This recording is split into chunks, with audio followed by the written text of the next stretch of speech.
मोदींच्या सभेसाठी शिवाजी पार्क मैदानात तयारी पूर्ण, लाखोंच्या संख्येनं कार्यकर्ते उपस्थित राहणार। अपक्ष उमेदवार डॉक्टर संभाजीराजे पाटील यांचा गावखेड्यावरील प्रचारावर जोर, जनतेचा प्रचंड प्रतिसाद, आशीर्वाद, भक्कम सामर्थ्य हेच माझं खरं बळ, संभाजीराजे पाटील यांची प्रतिक्रिया। बीड जिल्ह्यात महायुतीची प्रतिष्ठा राखण्यासाठी पंकजा मुंडे आणि प्रीतम मुंडे प्रचाराच्या मैदानात, लोकसभा निवडणुकीत झालेल्या चुका पुन्हा करायच्या नाहीत, प्रीतम मुंडे यांचं आवाहन। श्रीवर्धन मतदारसंघातील कळसांबडे ग्रामस्थांचा मतदानावर बहिष्कार, विकास कामं होत नसल्यानं बहिष्कार, निकृष्ट दर्जाची कामं होत असल्याचा ग्रामस्थांचा आरोप। मुंबई विमानतळावर 1 किलो वजनाचे 3 सोन्याचे बार जप्त, दुबईहून आलेल्या पॅक्समधून 2.27 कोटींचं गोल्ड बार ठेवले होते लपवून।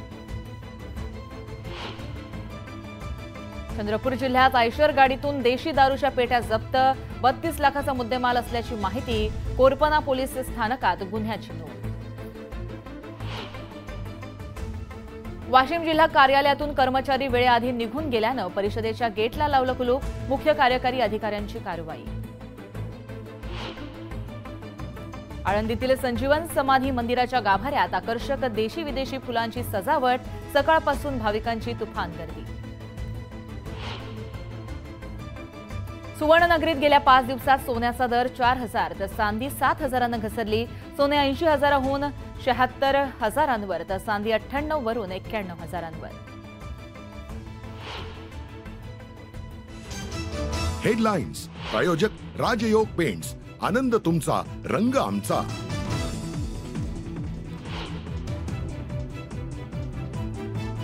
गेल्या 5 दिवसात पंतप्रधान नरेंद्र मोदींचा तिसऱ्यांदा महाराष्ट्र दौरा, आज चंद्रपूर, सोलापूर, पुण्यात घेणार जाहीर सभा।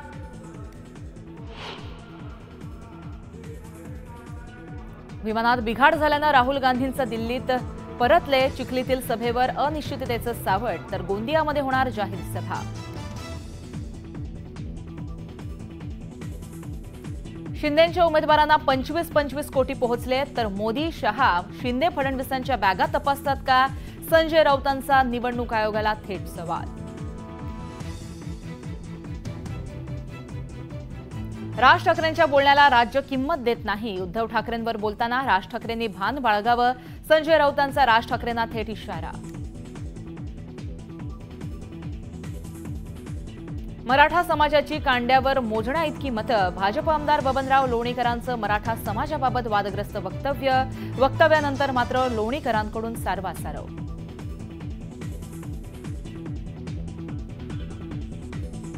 अकोल्यात प्रचार सभेवेळी नाना पटोलेंची जीभ घसरली, भाजपला श्वान बनवायची वेळ आली म्हणत मोठी टीका।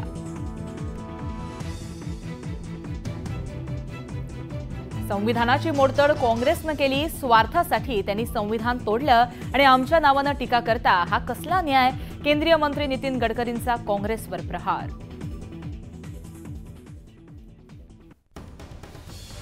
पुढे ब्रेकिंग बातमी आपण पाहतोय। विधानसभा निवडणुकीच्या पार्श्वभूमीवर पंतप्रधान मोदींकडून प्रचाराचा धडाका सुरू आहे। महायुतीकडून विधानसभा निवडणूक लढवणाऱ्या उमेदवारांच्या प्रचारासाठी मोदी महाराष्ट्रात आहेत। त्यांची आज पुणे, सोलापूर आणि चंद्रपूरमधल्या चिमूर इथं सभा होणार आहे।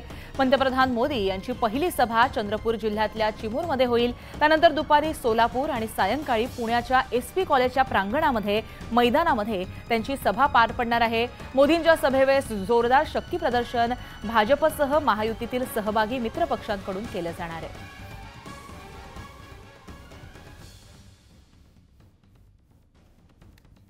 वेगवेगळे प्रकल्प या ठिकाणी आहेत आणि ते जर का अजून चांगल्या रीतीने अजून पूर्ण व्हायचे असतील, मग विजेच्या, पाण्याच्या, MIDC या अनेक सगळ्या आहेत विषय, हे व्हायचं असेल तर इथे महायुतीचं उमेदवार निवडून येणं अत्यंत महत्त्वाचं आहे।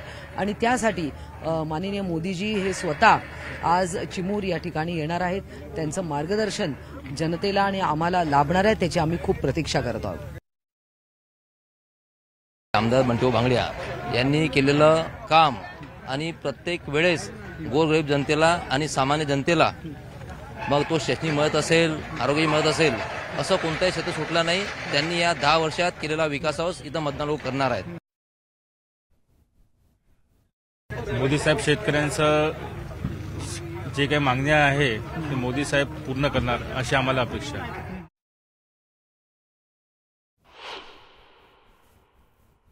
तर याचबाबत आपण अपडेट जाणून घेतोय आमचे प्रतिनिधी उदय तिमांडे यांच्याकडून.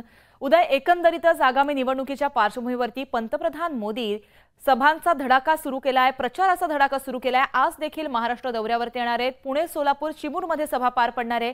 काय अपडेट? पंतप्रधान नरेंद्र मोदी यांची जी आहे ते पूर्व विदर्भातल्या चिमूरमध्ये जी आहे ती आज सभा होते आणि ही सभा जी आहे ती पूर्व विदर्भासाठी अतिशय महत्त्वाकांक्षी असणार आहे. कारण पूर्व विदर्भातल्या जवळपास 15 विधानसभेच्या ज्या जागा आहेत त्या जागांसाठी मोदींची सभा होते आणि आता या सभेला इथे सुरुवात झाल्याचं आपल्याला पाहायला मिळत आहे. सभेवरती जे आहे ते महायुतीचे नेते आल्याचं इथं आपल्याला दिसतं. त्यामध्ये राष्ट्रवादीचे प्रफुल्ल पटेल असेल, शिवसेनेच्या नेते असेल आणि जे उमेदवार आहेत ते इथं आलेले आहेत. आणि काहीच वेळात म्हणजे पुढच्या अर्ध्या तासात जे आहे ते पंतप्रधान नरेंद्र मोदींचं इथं बाजूला बनलेल्या हेलिपॅडवर जे आहे ते आगमन होईल आणि त्यानंतर मोदी इथे येऊन या सभेला संबोधित करतील. साधारणतः 15 एकरवर जो आहे तो हा शामियाना उभारण्यात आलेला आहे. 3 डोम जे आहेत ते इथं उभारण्यात आलेले आणि या 3 डोममध्ये कार्यकर्त्यांची बसण्याची व्यवस्था करण्यात आलेली आहे. साधारणतः 1 लाख कार्यकर्ते या सभेला उपस्थित राहतील अशा पद्धतीचं नियोजन केलेलं आहे. आणि मोदी याला आणखी काही वेळ शिल्लक असताना मोठ्या संख्येने जे आहे ते मोदींना ऐकण्यासाठी इथं कार्यकर्ते असेल आणि सामान्य नागरिक असेल यांची इथं गर्दी झाल्याचं आपल्याला पाहायला मिळतं. पंतप्रधान नरेंद्र मोदी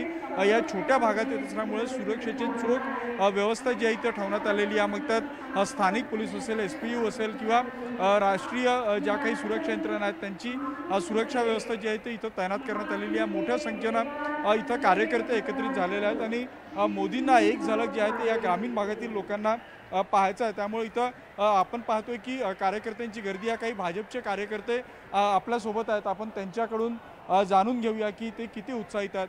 मला सांगा, या चिमूरमध्ये पहिल्यांदा नरेंद्र मोदी येतात 10 वर्षाच्या त्यांच्या कार्यकाळामध्ये. किती उत्सुकता आहे तुम्हाला मोदींना पाहायची? चिमूर हे क्रांतिभूमी आणि या क्रांतिभूमीमध्ये मोदी साहेब पहिल्यांदा येत आहेत. प्रचंड उत्सुकता यामध्ये आमच्या चिमूरचे आमदार विकास पुरुष बंटीभाऊ भांगडे हे मोदी साहेबांच्या सभेपुढे निश्चित प्रचंड मताने. काय अपेक्षा आहे? पंतप्रधान ज्यावेळी एका छोट्या गावात येतात त्यावेळी एक गावकरी म्हणून तुमच्या काय अपेक्षा आहेत? चिमूरकरांसाठी एक देशाचे लाडके पंतप्रधान नरेंद्रजी मोदी येत आहेत. चिमूरकरांसाठी आनंदाची आणि गौरवाची बाब आहे. नक्कीच आपण पाहतोय की पंतप्रधान नरेंद्र मोदी येणार आहेत आणि त्यांना पाहायला, त्यांचे विचार ऐकण्यासाठी जे आहेत ते कार्यकर्ते इथे एकत्रित झालेले आहेत. जे चंद्रपूर असेल, गडचिरोली असेल, नागपूर जिल्ह्यातले जे उमेदवार असेल ते उमेदवार देखील इथे एकत्रित झालेले आणि सभेला जी आता सुरुवात झालेली आहे स्थानिक नेत्यांनी आणि जे भाजपचे महायुतीचे उमेदवार आहेत ते आता या सभेला संबोधित करतात. थोड्या वेळात पंतप्रधान नरेंद्र मोदी इथं आल्यानंतर त्यांचं मुख्य भाषण जे आहे ते इथं होणार आहे आणि महायुतीच्या आणि भाजपच्या उमेदवारांसाठी जे आहे ते पंतप्रधान नरेंद्र मोदी यांची सभा अतिशय महत्त्वाची असणार आहे. कारण चंद्रपूर आणि गडचिरोली आणि नागपूर या सगळ्या जागी, यातल्या बहुतांश जागी जे आहेत ते महायुतीचे आमदार आहेत. मात्र अनेक जागी जसं की ब्रह्मपुरी असेल तिथून विरोधी पक्षनेते विजय वडेट्टीवार येतात आणि इतर काही जागा आहेत जिथे काँग्रेसचे उमेदवार आहेत, त्या काँग्रेसचे आमदार विद्यमान आमदार आहेत. खऱ्या अर्थानं एकंदरीतच ही एक भव्य अशी सभा पार पडते. याकडे लक्ष असेल. अपडेट घेत राहू. धन्यवाद उदय, तुम्ही दिलेल्या माहितीसाठी. पुढे एक मोठी बातमी आपण पाहतोय. राहुल गांधी यांची चिखलीची सभा ही रद्द झाली आहे. विमानात बिघाड झाल्यानं राहुल गांधी चिखली येथील त्यांची जी सभा आहे ती रद्द करण्यात आली आहे. राहुल गांधी गोंदिया इथल्या सभेला मात्र पोहोचणार आहेत. आत्ताची एक महत्त्वाची अपडेट. राहुल गांधी गोंदियाच्या सभेला पोहोचणार आहेत, मात्र त्याआधीची त्यांची चिखलीमध्ये पार पडणारी जी सभा होती ती रद्द करण्यात आली आहे. विमानात बिघाड झाल्यामुळे राहुल गांधींची ही सभा रद्द केली गेली आहे.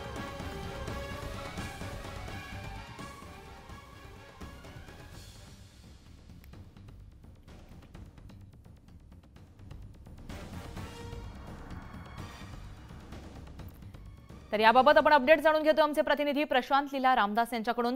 प्रशांत, एकंदरीतच राहुल गांधी 2 सभा घेणार होत्या, मात्र एक सभा त्यांची विमानात बिघाड झाल्यामुळे चिखलीची रद्द करण्यात आली आहे. काय सांगाल आणि दुसऱ्या सभेबाबत सुद्धा काय अपडेट?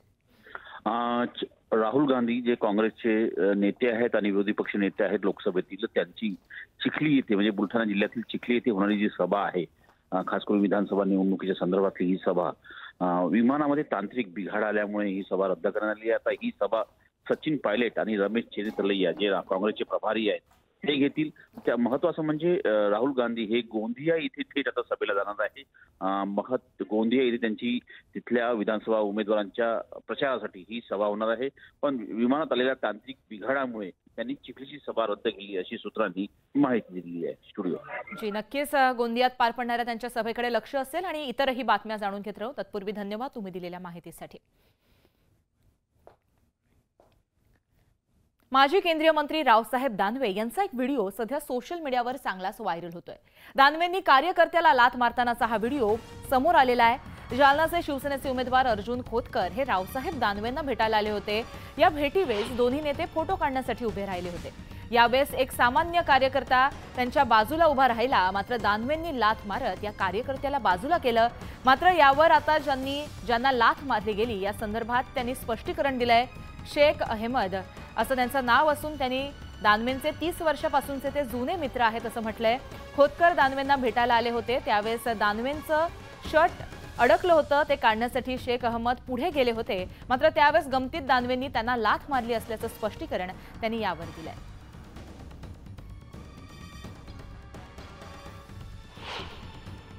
हमारा 30 साल से दोस्ताना है और सुबह में जो बात में वायरल होगी एकदम गलत है. वो ऐसा कुछ भी नहीं. लोग अभी चिंदी का सांप बनाते, ऐसा कुछ विषय नहीं है. दानवे साहब घर में से आए, दानवे साहब का पीछे शर्ट गुते हुआ था और मैं उनके बाजू में खड़ा था तो मैं उनका शर्ट निकालने को करा.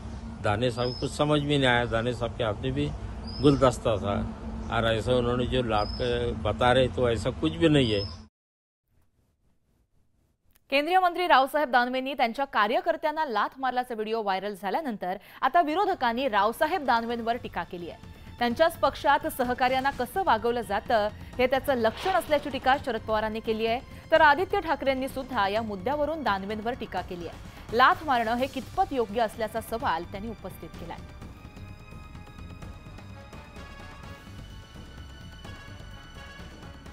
भाजपचे निवडणूक प्रमुख जे आहेत रावसाहेब दानवे यांनी एका कार्यकर्त्याला लाथ मारल्याचा व्हिडिओ व्हायरल झालेला आहे.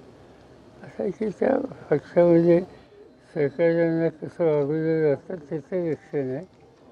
यापेक्षा काय सांगायचं. आप उनके पार्टी के नेताओं को पूछो, ये आपके पार्टी की संस्कृति है क्या?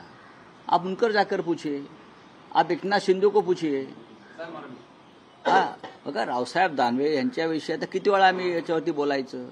तुम्ही त्यांच्या पक्षाचे जे नेते आहेत देवेंद्र फडणवीस त्यांना विचारा, कार्यकर्त्यांना अशा प्रकारे लाता घालताना तुम्हाला कसं वाटतंय? गारगार वाटतंय का? तुमच्या पक्षात कार्यकर्त्यांची काय भूमिका आहे, काय स्थान आहे हे दिसतंय. काल एक व्हिडिओ व्हायरल झाला. एक कार्यकर्त्याला त्यांनी लाथ मारतानाचा व्हिडिओ, त्याची बरीच चर्चा. हो, ते चुकीच्या ह्याच्यात ते फुटबॉलमध्ये असायला पाहिजेत खरं तर. पण एक नक्की बघा, कार्यकर्ते दिवस रात्र मेहनत करत असतात आणि कार्यकर्त्यांचा आदर झालाच पाहिजे, सन्मान झालाच पाहिजे. असं कोणतरी फोटोमध्ये येतं म्हणून लाथ मारणं, धक्काबुक्की करणं हे कितपत योग्य आहे? आणि ह्याच भाजपच्या तर कार्यकर्त्यांनी विचार केला पाहिजे की पुन्हा एकदा भाजपला निवडून द्यायचं का. कारण गेल्या 2 वर्षात ना संघाच्या कार्यकर्त्याचा सन्मान झालाय ना भाजपच्या कार्यकर्त्याचा सन्मान झालाय. काय मिळालं त्यांना सरकारमध्ये? महाराष्ट्रात जसं काही नाही मिळालं तसं भाजपचा जो जुना कार्यकर्ता आहे, जुने नेते आहेत, त्यांना काय मिळालं राज्यात? जळगाव विधानसभा मतदारसंघात राष्ट्रवादीचे सर्वेसर्वा शरद पवार यांची जाहीर सभा पार पडली होती. त्याच धरण गावामध्ये आता मुख्यमंत्री एकनाथ शिंदे पहिल्यांदाच येत असून गुलाबराव पाटील यांच्यासाठी जाहीर सभा ते घेत आहेत. त्या सभेमध्ये ते नेमकं काय बोलतात याकडे आता सर्वांचंच लक्ष लागलंय. मुख्यमंत्री एकनाथ शिंदे, मंत्री गुलाबराव पाटील यांच्या प्रचारार्थ धरण गावामध्ये सभा त्यांची पार पडणार आहे. यावेळेस त्यांच्या बोलण्याकडे आता सर्वांचंच लक्ष लागलंय. तर मंत्री गुलाबराव पाटील हे देखील आपल्या भाषणातून कुणाचा समाचार घेतात याकडे सुद्धा सर्वांचंच लक्ष लागून राहिलंय.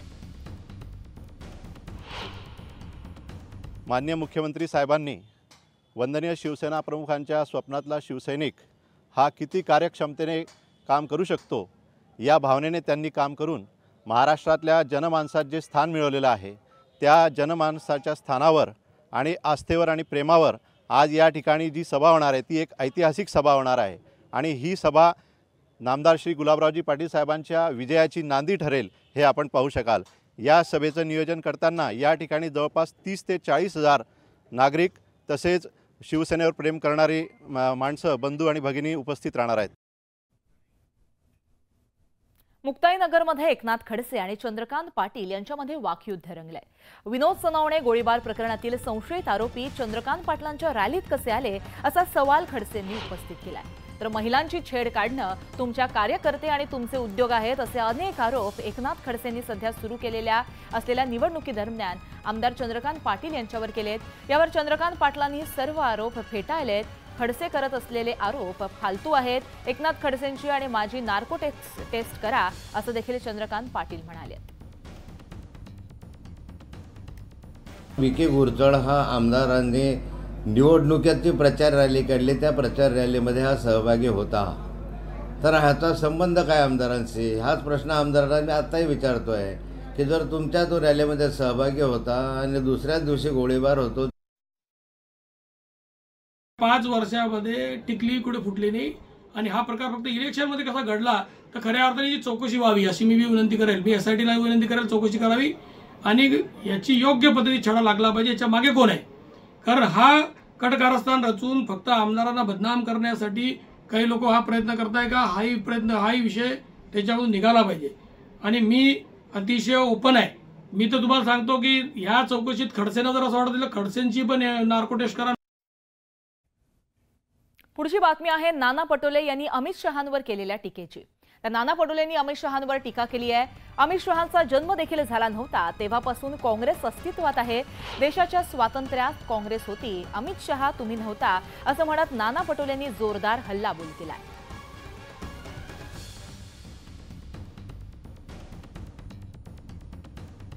और काँग्रेस आज नाही आहे या देशात. तुझा जन्म नव्हता ना तेव्हापासून काँग्रेस आहे.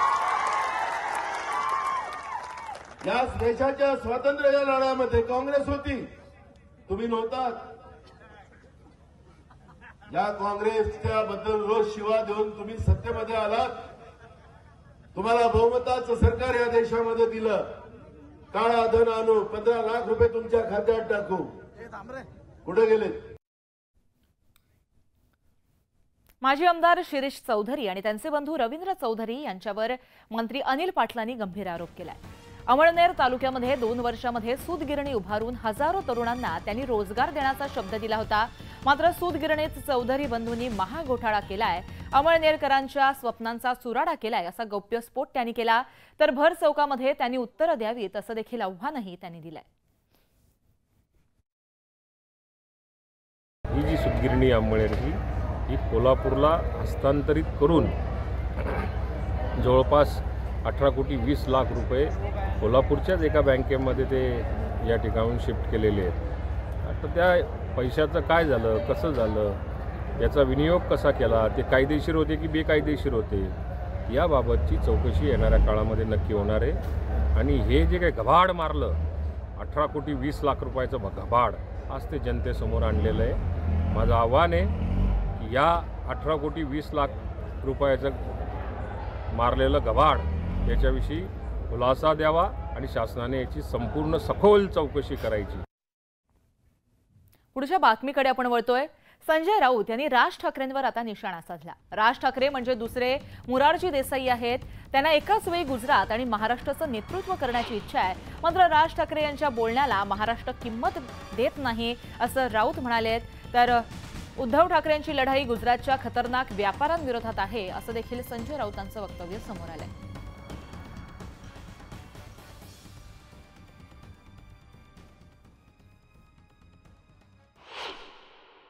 बघा राज ठाकरे काय म्हणतात त्याला महाराष्ट्रात काही किंमत नाही.